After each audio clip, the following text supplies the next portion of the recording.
এই ধরনের বিপ্লবের পরে যেটা হয় স্বাভাবিকভাবেই সরকারি চাকরি থেকে শুরু করে সচিবালয় বিভিন্ন জায়গায় প্রয়োজনে রাতারাতি আপনার কয়েক হাজার মানুষকে স্যাক করা, তাদেরকে চাকরিচ্যুত করা, কয়জন মানুষকে চাকরিচ্যুত করেছে, কয়জন মানুষের বিরুদ্ধে ব্যবস্থা নিয়েছে। আনকন্ডিশনাল সমর্থন, শ্রদ্ধা, ভালোবাসা ছিল, কিন্তু দুঃখজনক যে তার ভূমিকাতে আসলে আমরা হতাশ, আমরা মর্মাহত।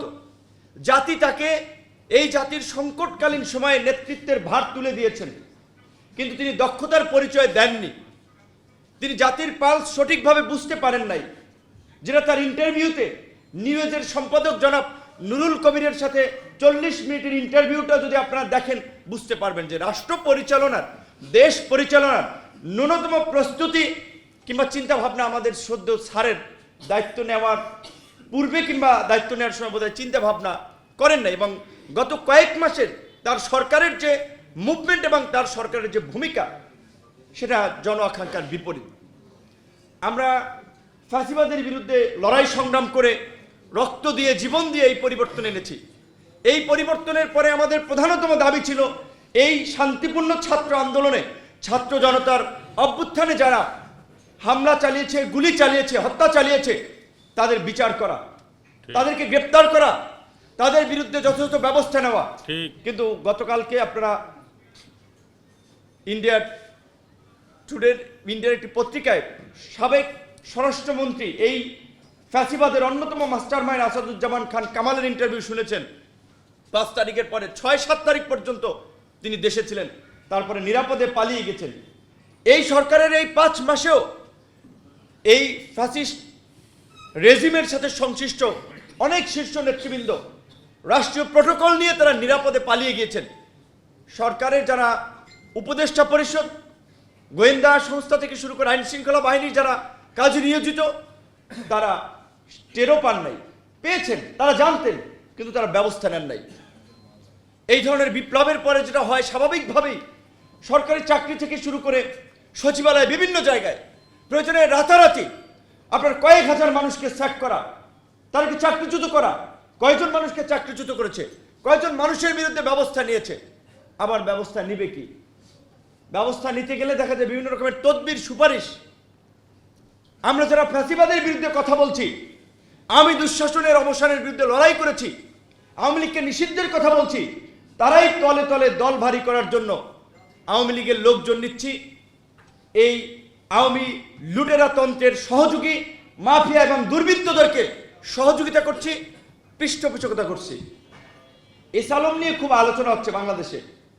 এস আলমের সম্পত্তি ক্রয় করার নির্দেশ দেওয়া হচ্ছে, এস আলমের বিরুদ্ধে ব্যবস্থা গ্রহণ করা হচ্ছে। এস আলম বাংলাদেশের নাগরিকত্ব ত্যাগ করেছে, সিঙ্গাপুরের নাগরিকত্ব গ্রহণ করেছে। এখন তিনি বাংলাদেশে ফরেন ইনভেস্টর, তার নিরাপত্তা, তার সম্পত্তির নিরাপত্তা, তার ব্যবসা বাণিজ্যের জন্য বাংলাদেশ সরকার লায়াবল থাকবে। আবার বাংলাদেশ সরকারই তাকে এইখানে থাকার পার্মানেন্ট রেসিডেন্স গ্রান্ট করেছে।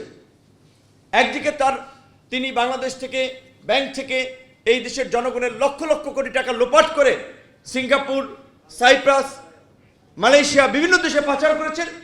সেটি নিয়ে বাংলাদেশ ব্যাংকের গভর্নর সেটি নিয়ে তথ্য দিচ্ছেন, পত্রপত্রিকা আসছে, তার বিরুদ্ধে ব্যবস্থা নেওয়া হবে। তিনি বাংলাদেশের নাগরিকত্ব ত্যাগ করেছেন, সেটার বিরুদ্ধে বাংলাদেশের যা করণীয় ব্যবস্থা না নিয়ে তলে তলে আবার তাকে সিঙ্গাপুরের নাগরিক হিসেবে এখানে রেসিডেন্স গ্রান্ট করেছেন, যে তিনি এখানে ব্যবসা বাণিজ্য করতে পারেন। বসুন্ধরা গ্রুপের দুর্বৃত্তদের সাথে বাংলাদেশের ইতিহাসে ভূমি দস্যু লুটেরাদের মধ্যে বসুন্ধরা হচ্ছে এই দেশের অন্যতম লুটেরা গোষ্ঠী, শিল্প গোষ্ঠী। সেই বসুন্ধরার বিরুদ্ধে কি ব্যবস্থা নিয়েছে সরকার? এখন পর্যন্ত ব্যবস্থা নিয়েছে? এমনকি শোনা যাচ্ছে এই সরকারের উপদেষ্টাদের সহযোগীরা কিংবা এই সরকারের লোকেরা সৌদি আরব গিয়ে বসুন্ধরার লোকের সাথে মিটিং করেছে, কারণ তাদের টাকা লাগবে। সরকারের লোকেরা দল বানাতে চায়, ক্ষমতায় যেতে চায়, কিন্তু তারা যদি আওয়ামী দুর্বৃত্তদের সহযোগিতা নিয়ে দল বানাতে চায়, ক্ষমতায় যেতে চায়, আওয়ামী দুর্বৃত্তদের অর্থ সম্পদের যদি তাদের নেতাকর্মীদেরকে দিয়ে সেভ করাতে চায়, সেটি খুব পরিণতি ভালো হবে না। আন্দোলন আমরাও করেছি, লড়াই আমরাও করেছি।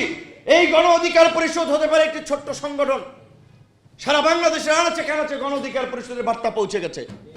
ধারাবাহিকভাবে লড়াই সংগ্রামের মধ্য দিয়ে গণ অধিকার পরিষদ তৈরি হয়েছে।